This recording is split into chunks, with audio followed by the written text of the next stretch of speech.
So this is Computer Science B10, and hopefully you're in the right class. If you're not, don't feel like you have to stay the whole time and pretend like you're in the class just to not hurt my feelings. It's okay if you need to leave, because you're probably supposed to be somewhere if it's not here.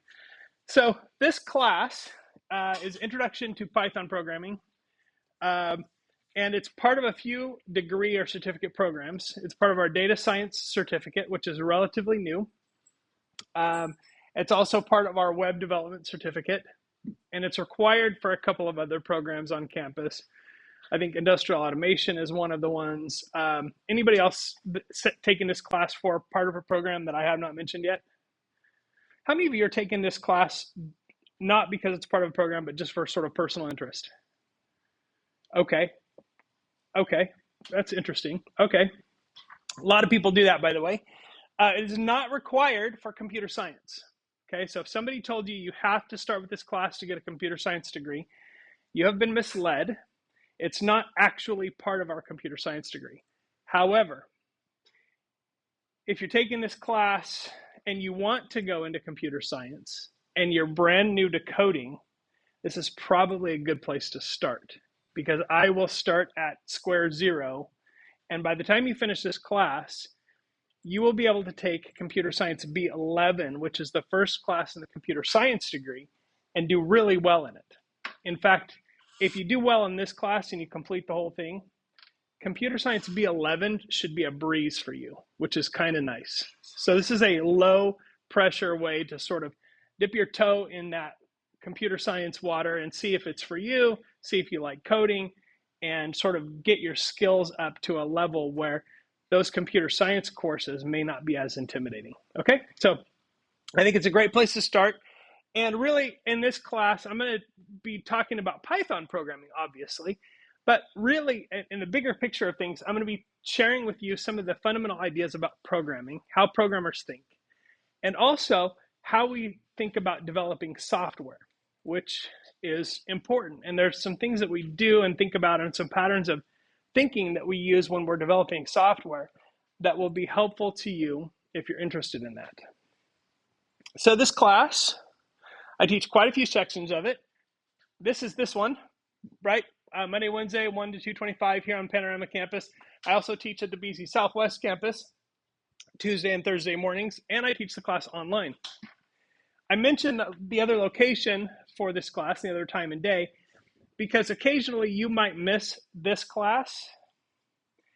And if it's convenient or possible for you, you can always make up that section or that session by going to the next class if you want to be there in person. Like I said, obviously the lectures will be online, so you don't have to fall behind and you don't have to show up in person. But a lot of people find that it's easier to come to class and learn in person.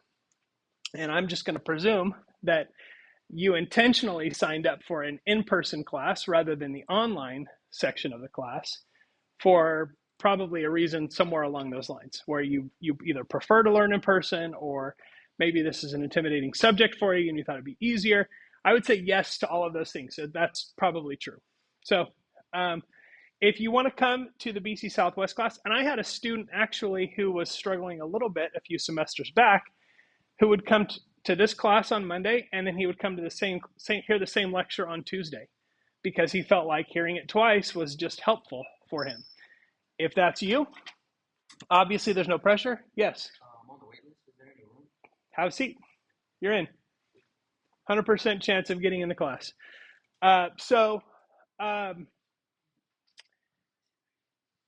If you want to do that, I just want to make that clear that I'm completely cool with that. And for my online students that are listening to this, they can come in person as well. Typically, there are a few seats available, and that's totally fine with me if people come to class.